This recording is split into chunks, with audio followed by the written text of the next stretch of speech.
최근 감염증 사태가 세계 질서를 영원히 바꿔놓을 것이다. 미국 외교의 거두로 통하는 헨리 키신저 전 미국 국무장관이 지난 4일 한 말입니다. 키신저는 이날 월스트리트 저널 기고문을 통해 이 세계적인 대유행이 끝나더라도 세계는 그 이전과는 전혀 같지 않을 것이라며 국가의 번영은 국가기관이 재난을 예측하고 충격을 막고 안정을 복구할 수 있다는 믿음에 기반하고 있다면서 이 사태가 끝나는 시점에 수많은 국가기관들은 실패한 것으로 인식될 것이라고 지적했습니다.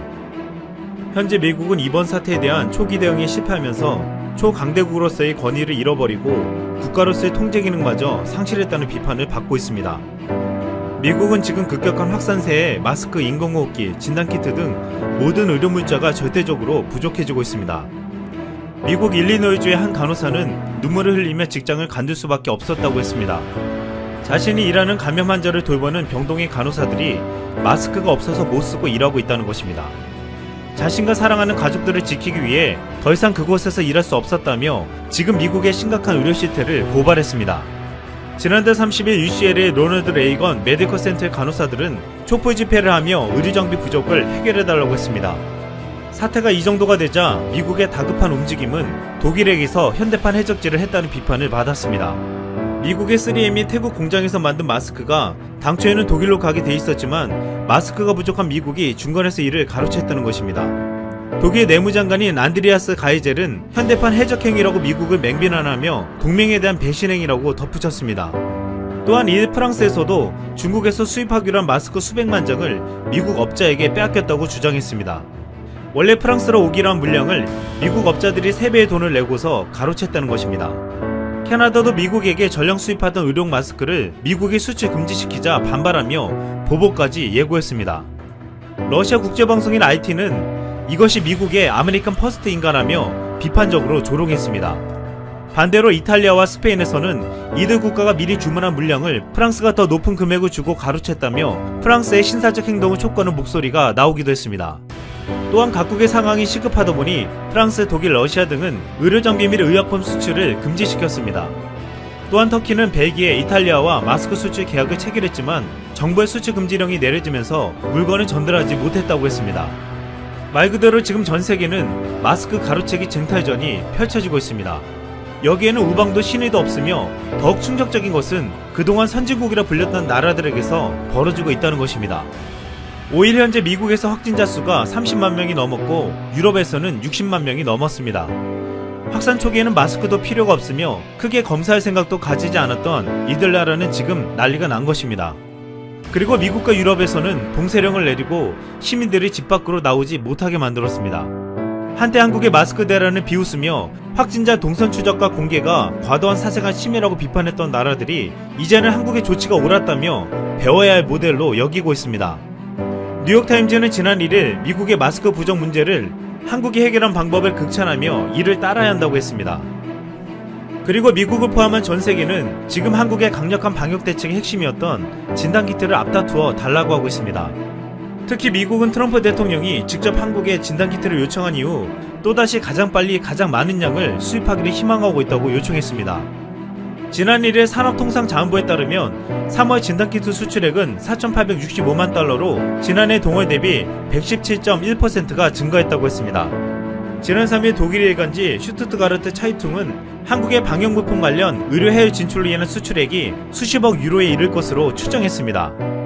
전세계 많은 국가들이 의료장비가 턱없이 부족한 가운데 한국은 진단키트를 유럽, 동남아 등의 주요 국가 수출 계약을 체결하면서 바이오 산업 강국으로 발전하고 있다고 했습니다.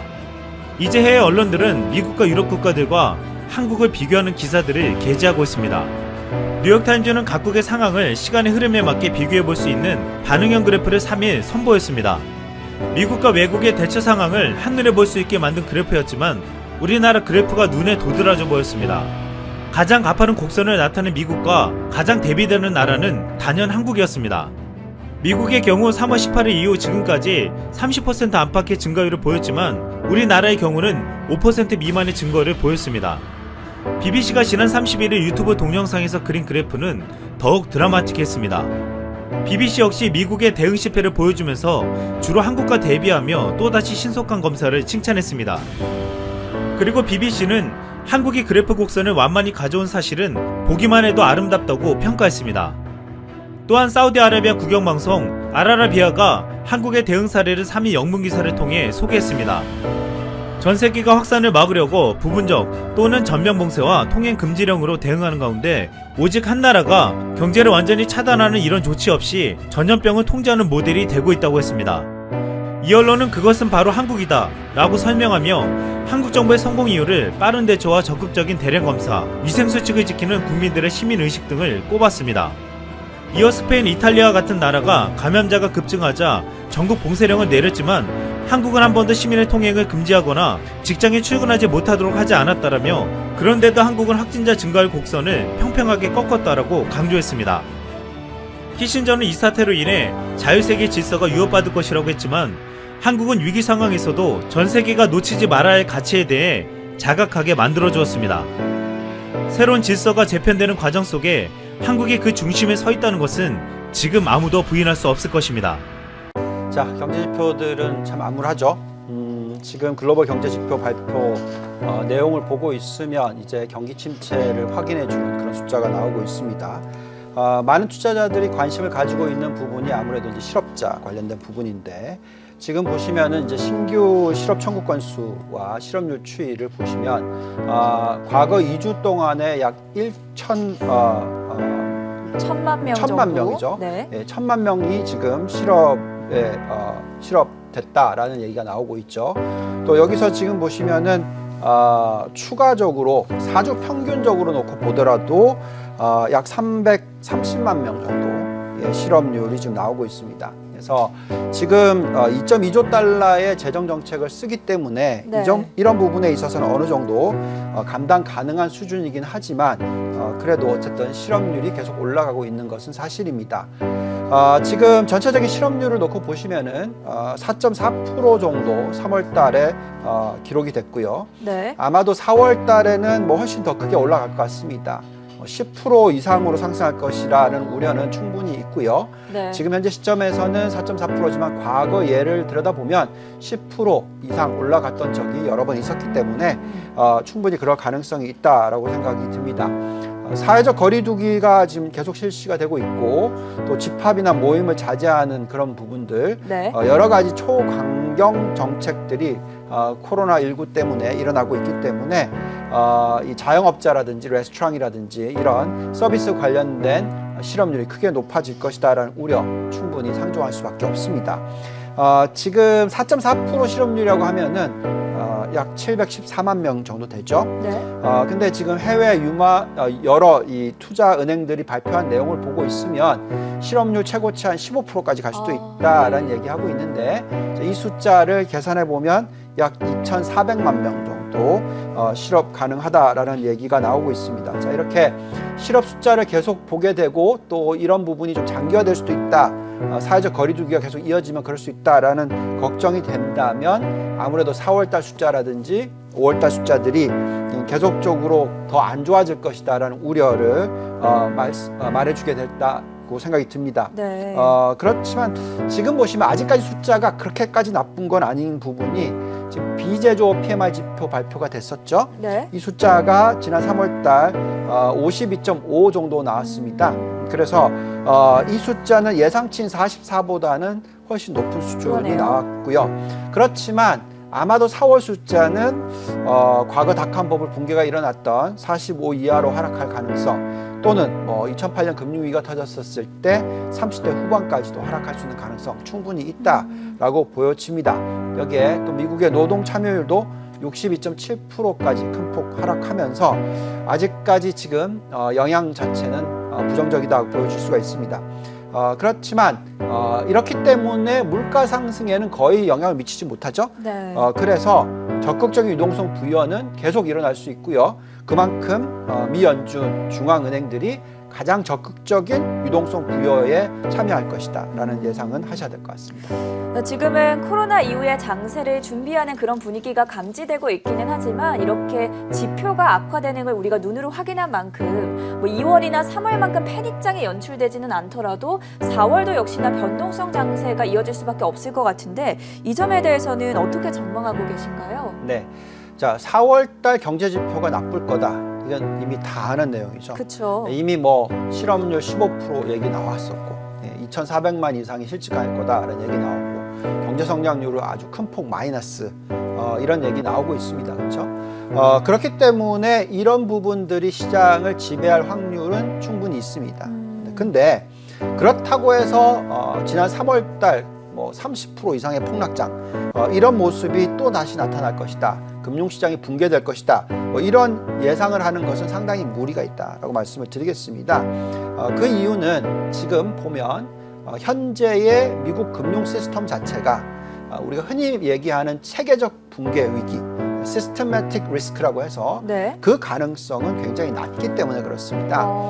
과거 2000년 닷컴 버블 붕괴 시기라든지 2008년의 금융위기 시기에는 네.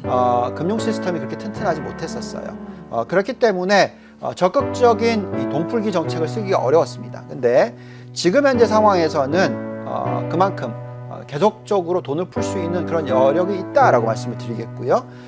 또한 과거에 9.11 사태가 일어났을 때를 기억하시는지 모르겠지만 그때는 테러의 영향이었고 빚자 반등이 일어났던 해입니다. 그래서 지금 다들 빚자 반등이 어렵다라고 얘기하는 게 대부분인데 네. 또 그 가능성이 전혀 없다라고 또 얘기하지는 못할 것 같고요. 물론 아직까지는 계속 경제 지표들이 안 좋을 거다. 특히 유럽 쪽 경제 지표들이 나왔는데 제조업, 네. 비제조업 쪽 모두 둘 다 아주 예상보다는 안 좋게 나오는 숫자가 나오고 있습니다. 그래서 제조업 PMI 지표는 44.5, 서비스 PMI 지표는 26.4 정말 폭락 수준이 나오고 있습니다. 그래서 어쨌든 경제 지표들은 계속 안 좋을 겁니다. 근데 유동성 부여에 대한 부분은 계속 기억하셔야 된다는 말씀드리겠습니다. 저희가 또 주목하고 있는 사안이 바로 유가 시장이잖아요. 원유가 이제는 어느 정도 회복에 접어들었다고 볼 수 있는지 궁금한데 어떻게 생각하십니까? 네, 과다하게 폭락한 것도 사실이고 그렇죠. 그렇지만 또 그렇다고 해서 구조적인 변화가 없는 것이 아니기 때문에 유가는 좀 낮은 밴드로 앞으로는 이어질 거다라고 예상합니다. 네. 어쨌든 그래도 유가가 지금 반등하는 모습을 보여주고 있기 때문에 하나의 악재는 좀 많이 해소가 될 수 있는 부분이 없지 않아 있습니다. 지난 4일에 투자금융업계에서 얘기했던 내용을 보고 있으면 트럼프 대통령이 사우디와 러시아가 약 1,000만에서 1,500만 배럴 대규모 감산을 할 거다. 추진하고 있다. 뭐 이런 얘기가 나오면서 유가가 큰 폭의 급등을 하기도 했죠. 그렇죠. 오랜만에 봤습니다. 그랬는데 또 뭐 이 합의가 지연될 거다. 그러니까 오늘 실질적으로 합의를 해야 된다고 얘기가 나왔는데 그게 네. 아니라 목요일 날로 그쵸. 또 이전이 된다. 그러면서 또 유가가 또 큰 폭으로 10% 올해 오늘 오전에는 빠지기도 했습니다. 근데 또 다시 합의할 것 같다. 그렇죠. 또 얘기 합의가 나오면서 임박했다 이러면서. 또 다시 그 10% 하락한 걸 다 되돌리는 모습까지도 나오고 있습니다. 결국 이렇게 유가의 흐름을 놓고 보면은 유동성은 정말 풍부하다라고 생각이 들고요. 네. 또한 이 정책적인 이슈가 유가를 너무 더 크게 끌어내렸다라고 생각하셔도 될 것 같습니다.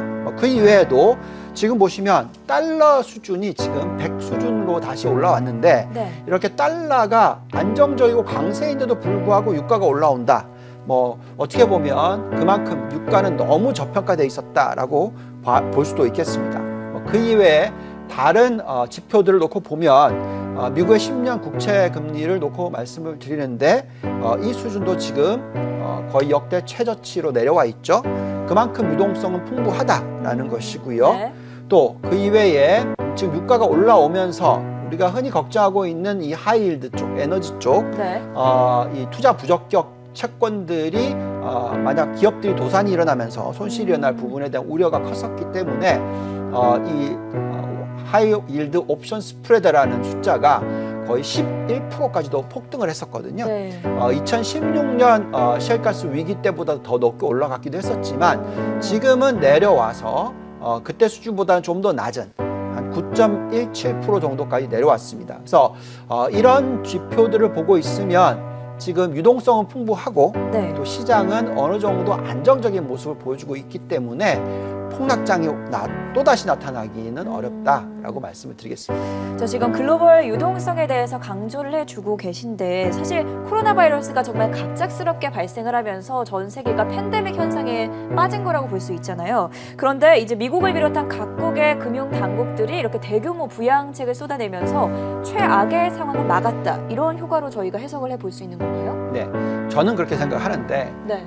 최근에 며칠 동안에 나왔던 내용을 보고 있으면 중앙은행의 노력이나 정부의 재정 정책이나 소용이 없다 이런 얘기 그러면서 이제 경제 지표의 하락이 정말 막대할 것이다. 그렇기 때문에 이런 실업률 확대와 경기 침체 때문에 우리는 지금 또 추가적인 하락장을 대비해야 된다. 이런 얘기들이 굉장히 많았죠. 그렇죠. 그렇지만 제 생각에는 지금 일어나고 있는 이런 실질 실업률 확대 부분은 일시적일 거다라고 생각합니다. 물론 100% 다 회복하지는 못하겠지만 상당히 많은 부분들이 코로나 사태가 지나가면서 좀 회복할 수 있는 가능성에 대해서 생각을 가지고 있고요. 개인적으로는 정부 정책 수준에 대해서 훨씬 더 지금은 관심을 가지게 됩니다. 과거에 2008년, 2009년 금융위기 때의 경험을 보면서 좀 차트를 보면서 말씀을 드리면 저기 왼쪽 차트가 이제 2008년 금융위기 시기입니다. 네. 보시면은 이제 W자가 만들어지고 반등을 했는데요.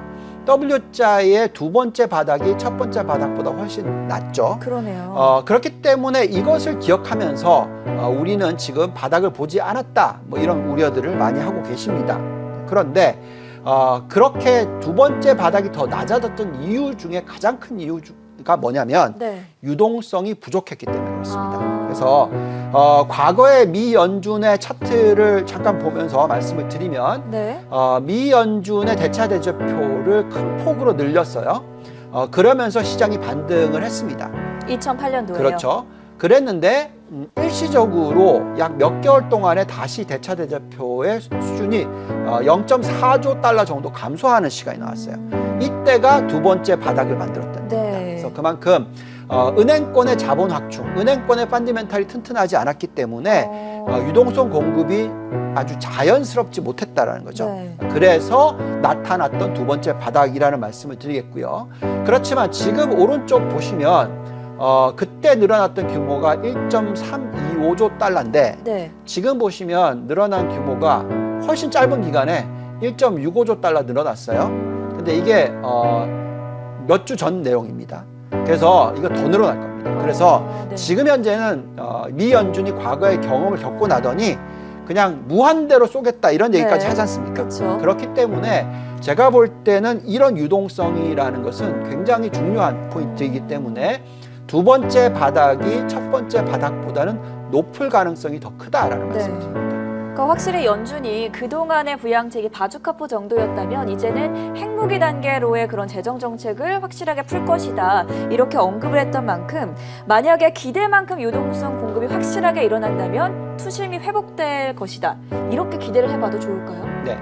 자, 주말 내내 다들 걱정했던 부분이 경기 침체가 일어날 수 있기 때문에 다 팔아야 되는 게 아니냐 이런 얘기 많이 올라왔었습니다. 근데 주말에 나왔던 이 유동성 지표들을 놓고 보니까 웬걸? 이렇게 많은 유동성을 부여해? 이런 생각이 자꾸 들게 되는 거죠. 아까 말씀드렸듯이 이 대차 대조표 증가 속도가 굉장히 빠르고요. 그 폭이 굉장히 크죠. 그것보다도 더 중요한 부분은 결국 이 마니 서플라이라고 해서 통화의 증가 속도가 중요합니다. 보통 이렇게 이 유동성을 부여할 때 가장 많이 쓰는 방법은 중앙은행이 돈 풀기를 하죠. 어떻게 하냐면 M5라든지 M1을 늘립니다. 그러니까 돈을 찍어내는 경우라고 보시면 되겠죠. 자, 그 숫자를 놓고 보시면 지금 M1 증가율이 16.4%나 급등을 했습니다. 이게 3월 23일 날 제일 최근 숫자가 그 정도고요. 아마 4월 초 숫자를 놓고 보면 전 고점이었던 17.8%, 20% 이상을 돌파했을 거라고 생각합니다. 그래서 그만큼 지금 유동성을 풀고 있다는 게 중요하고요. 이것보다 더 중요한 것은 주식시장에 있어서는 M2 증가율인데요. M2라는 것은 돈을 찍어내는 그것이 유동성이 실질적으로 이동을 해서 돈이 지금 흐르냐 안 흐르냐를 보여주는 건데 저희는 그럼 M2 증가율을 좀 더 중점적으로 봐야 되겠습니다. 근데 이 숫자가 지금 벌써 12.2%까지 올라왔습니다. 과거에 2008년도에는 돈 흐름이 빠르지 않았었다 보니까 M1 증가율을 17.6%나 증가시켰는데도 불구하고 고점이 12.2%였거든요. 지금 보시면 M2 증가율이 그때보다 더 높은 수준까지도 왔고요. 네. 또 과거의 닷컴 버블 말고 이 금융위기가 터졌을 때와 비교해 봤을 때보다도 더 높은 수준의 M2 증가율이 나오고 있어요. 12.2%입니다. 근데 이 숫자가 아마도 제 판단에는 4월 초 숫자를 놓고 보면 더 높아질 것 같습니다. 그래서 보통 이렇게 유동성이 크게 부여가 될 때는 네. 시장이 아무리 하락을 한다 하더라도 어느 정도의 버팀목을 해주는 역할을 한다라고 말씀을 드리겠고요. 그 이외에도 지금 보시면 M2 증가율뿐만이 아니라 이 예대율 부분에 있어서도 변화가 있다라는 말씀을 드립니다.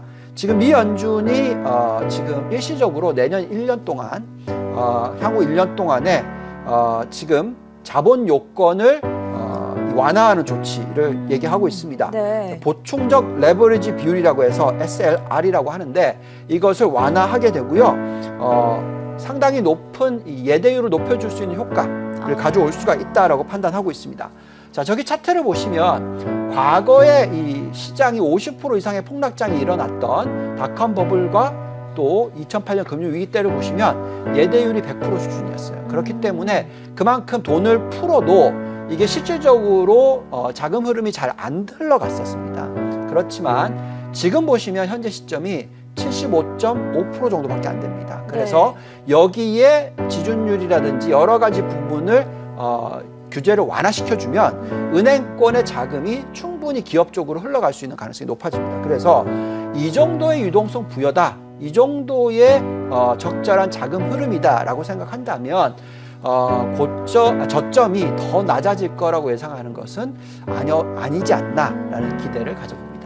말씀해 주신 걸 보니까 정말 나올 만큼 나온다고 볼 수 있을 것 같아요. 부양책들이 너무 많이 지금 나왔는데 월가의 분석으로는 여전히 시장에 필요한 카드들이 남아있다라고 하더라고요. 어떤 카드들이 더 남아있을까요? 네, 지금까지 계속 얘기한 내용은 통화정책입니다. 미 연준이 할 수 있는 거죠.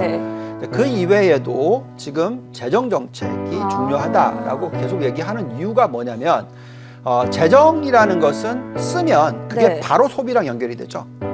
그만큼 정부가 돈을 쓰는 겁니다. 그래서 여러 가지 발주를 하고 계속적으로 돈을 쓰면서 돈을 준다는 거죠. 그게 이제 재정 정책이기 때문에 재정 정책이 중요하다라고 얘기를 하는 것이고요. 지금 다들 빚자 반등이 어렵기 때문에 재정 정책이 정말 필요하다라는 여러 석학들의 얘기들이 있습니다. 근데 제가 가장 중요하게 생각하는 부분이 어떤 부분이냐면 지금 대부분의 이런 석학들이 하는 내용 중에서 가장 중요한 부분의 내용이 뭐냐면 정책에 있어서 지금은 모랄 해저드에 대한 걱정을 할 지금 시기가 아니다. 모랄 해저드를 생각하지 말고 지금 계속 풀어야 된다. 공격적으로 재정을 풀어야 된다. 이런 얘기입니다. 그만큼 발빠르게 대응을 해야 된다라는 얘기고요. 나중에 그러고 나서 이런 이 모랄 도덕적 해이에 대한 부분에 있어서는 정책을 바로 잡으면 된다. 지금은 어쨌든 우선은 돈을 푸는 게 중요하다라는 것이고요. 그것을 통화뿐만이 아니라 재정 정책을 써야 된다라는 얘기를 합니다. 또한 그 노벨 경제학자 수상자인 폴 크루그만 교수가 한 내용을 보면 뭐라고 얘기했냐면 이번 리스크는 어떻게 해야 되냐면 단기적인 조치를 취하는 게 아니고 장기적으로 매년 사회 인프라 투자에 계속적으로 GDP의 2%를 돈을 풀 거다. 재정을 풀 거다라는 어떤 영구적인 경기 부양 정책 프로그램을 갖고 나와야 된다. 굉장히 중요한 부분이죠. 그렇죠? 지금 보면 미국의 의료 체계라든지 인프라라든지 앞으로 또 5G라든지 이런 부분에 있어서 영구적으로 계속 투자를 할 거다. 이런 얘기를 해줘야지 신뢰도가 생기는 거죠. 그렇죠. 좀 장기적으로 봐야 되니까요. 그렇죠. 그래서 그런 정책들이 필요한 것이고 지금 그렇게 하려는 노력들이 나오고 있다는 게 굉장히 중요합니다. 지금 이 팬데믹 사태 때문에 정말 다들 걱정을 하고 있지만 이렇게 발빠른 재정 정책들이 나온다면 지금 경제 성장률 전망치는 굉장히 암울합니다. 그렇지만 그 경제 성장률이 회복하는데도 좀 빠르게 일어날 수 있는 부분이 되겠고요. 그렇기 때문에 지금 경제 성장률이 지금 대부분 다 마이너스 수준으로 내려오고 있는 부분이죠. 그렇지만 정말 중요한 부분은 지금 대응책 규모 어느 정도의 GDP 수준인가를 놓고 보면 미국이 GDP의 10% 이상, 독일이 30%대, 일본 10% 이상, 영국 19% 이상. 자, 이런 숫자들을 보고 있고 또 이 숫자들이 좀 영구적인 어떤 계속적인 부양 정책으로 쓸 수 있다라고 생각한다면 V자 반등은 어렵을 수 있다 하더라도 W자 반등이 일어난다 하더라도 그 두 번째 W자의 바닥이 첫 번째보다는 높지 않을까라는 기대 가져볼 수 있습니다. 자, 앞서 표에서 중국은 GDP 대비 얼마나 이제 투자를 할 것인지에 대해서는 언급이 되지 않아 있었는데 중국 쪽을 좀 살펴보도록 하겠습니다. 4월 8일부터죠. 이제 우한시에 내린 봉쇄 명령을 해제하겠다라고 보도가 나왔었고 또 당초 3월로 예정됐었던 양회가 4월 중순쯤 아니면 5월까지에도 그 안에는 이제 좀 열릴 것이다 이런 보도들이 나오고 있는데 본부장님이 예상하시는 양회 관련 전망과 관련해서 중국 정부의 판단 그리고 어떤 부양책 들이 필요한지 좀 들어볼 수 있을까요? 네, 지금 소문이 나오고 있는 내용을 보면 약 8,800조 원. 8,800조요. 네, 위안으로 따지면 50조 위안 이런 숫자들 GDP의 50%나 된다 이런 얘기들이 나오고 있어요. 네. 앞서 독일이 30%였죠. 네. 그래서 자, 이 숫자를 놓고 보면 잘 생각해 봐야 됩니다. 자, 만약에 제가 중국의 정부라면 어떤 정책을 쓰겠느냐 생각해 보면 지금 미국이 굉장히 좀 힘들지 않습니까? 그렇죠. 자, 이럴 때 정말 제대로 풀어서 정말 이 세계 경제 성장에 우리가 큰 역할을 한다 이런 모습을 보여주고 싶은 욕심이 생길 거예요. 그렇기 때문에 지금 양회의 시기를 재고 있는 것이지 정책의 강도는 정말 클 것 같다라는 생각이 듭니다. 뭐 다들 지금 영국에서는 이 중국에 대해서 어떤 이 피해 보상액을 갖다 매기겠다 뭐 이런 얘기까지 나오지만 어쨌든 중요한 것은 중국 정부가 그만큼 아주 큰 부양 정책을 쓰게 되면 그만큼 많은 나라들의 이 디펜던스 의지하는 그런 부분이 높아질 수밖에 없습니다. 그래서 그만큼 또 중국의 위상을 높이려고 하는 이 역량을 만들어낼 거거든요. 그래서 우리가 지금 해야 되는 것은 그러면 어느 정도의 정책을 쓸 수 있느냐. 자, 숫자들을 놓고 말씀 좀 드리겠습니다. 자, 지금 보시면은 중국의 가계대출 비율을 보시면 오히려 좀 하락했어요. 54.4%입니다. 자, 미국이 얼마냐면 70%대 중반이에요. 그러면 자그마치 GDP의 20%를 쓸 수 있죠. 그만큼 적극적인 부양 정책을 쓸 수 있는 부분 또 지금 중국의 근원 인플레이션 자체는 크게 내려와서 1%대입니다. 그렇기 때문에 통화 정책을 크게 쓸 수 있는 부분이 있죠. 또 여기에 1년 대출 금리도 3%대 초반으로 지금 내렸습니다. 그래서 그만큼 대출을 늘릴 수 있는 여력이 있고요. 여기에 지금 소매 판매 증가율 부분이 굉장히 큰 폭 내려왔기 때문에 우리가 흔히 얘기하는 펜탑 디맨드라고 하죠. 좀 유보된 소비 이것을 크게 끌어올릴 수 있는 여러 가지 정책을 쓸 수 있는 부분도 있다라고 말씀을 드리겠습니다. 여기에 굉장히 중요한 부분인데 지금 중국의 예대율은 어떠냐 어느 정도까지의 또 이 대출을 늘릴 수 있느냐라고 봤었을 때 75.4%로서 미국의 75.5% 수준하고 비슷하다. 그렇기 때문에 그만큼 또 돈을 풀어서 부양책을 쓸 수 있는 부분이 있습니다. 여기에 지금 중국의 외환 보유고가 GDP의 22% 수준이기 때문에 물론 2008년도 때 많이 하락하긴 했습니다만 그래도 굉장히 높은 수준이다라고 말씀을 드리겠고요. 여기에 또 중국의 정부 부채 비율은 겨우 50%대 수준이기 때문에 미국의 지금 정부 부채 비율 수준이 106%죠. 그러니까 거의 2배 수준입니다. 그래서 그만큼 중국 정부는 여기서 역할을 더 높이려고 할 것이고요. 또 그 방법에 있어서는 자체 내의 내수 시장을 키우는 전략을 쓸 겁니다. 그래서 이런 부분을 감안한다면 어느 정도 어떤 이 부양책 때문에 공급 과잉이 일어날 수는 있지만 그래도 지금은 그렇게 풀 수 있는 여력을 가지고 있다라고 말씀을 드리겠고요. 그렇기 때문에 지금 중국 차트를 놓고 좀 말씀을 드리면 중국의 상하이 종합지수 또한 신천 성분 지수를 놓고 보면 지금 아직 옛날 고점 대비해서 별로 고점이 아니죠. 그렇기 때문에 미국과 비교했었을 때 충분히 위로 올라갈 수 있는 여력을 만들어주고 있다는 겁니다. 그래서 지금 현재에서는 어떻게 보면 중국 증시에 대한 관심을 충분히 가져갈 만한 타이밍이다라고 말씀을 드리겠습니다. 자, 그럼 마지막으로 이 중국 증시 쪽에서도 저희가 어떤 투자 전략 세워보면 좋을지 한 말씀 들어볼까요? 네. 자, 지금 양회가 일어나게 되면 그때 어느 쪽에 투자가 많이 늘어나는지 정확하게 알 수 있을 겁니다. 자, 세분화된 숫자들을 알게 될 것이고요. 그런데 어쨌든 이번에 어떤 이 정책적으로서 네. 패권 싸움에서 미국을 이기려면 당연히 투자가 들어가야 되는 부분은 그렇죠. 우리가 다 얘기하는 4차 산업 관련 쪽이다라는 말씀을 드리겠고요. 그래서 계속 말씀드리고 있는 것이 원트랙 전략이라고 해서 네. 계속적으로 심천지수 투자를 늘리셔야 된다는 말씀을 드리고 있고, 또 그 이외에도 이 4차 산업 중에서 중요한 5G, 또 전기차, 그리고 태양광, 그리고 또 AI, 자동화 이런 쪽에 투자에 초점 맞추셔야 된다고 말씀을 드리겠고요. 그래서 여기에 지금 나와 있는 15개 종목 정도 되네요. 보시면 5G, 전기차, 태양광, AI, 심천지수, 자, 이런 종목에 투자를 하시는 것이 중요하겠습니다. 물론 이렇게 투자가 적극적으로 일어나게 되면 2009년도에 4조 위안 투자가 일어나고 나서 공급과잉 문제가 크게 있었습니다. 똑같은 문제가 다시 일어날 수도 있지만 그래도 그 전에 먼저 거품이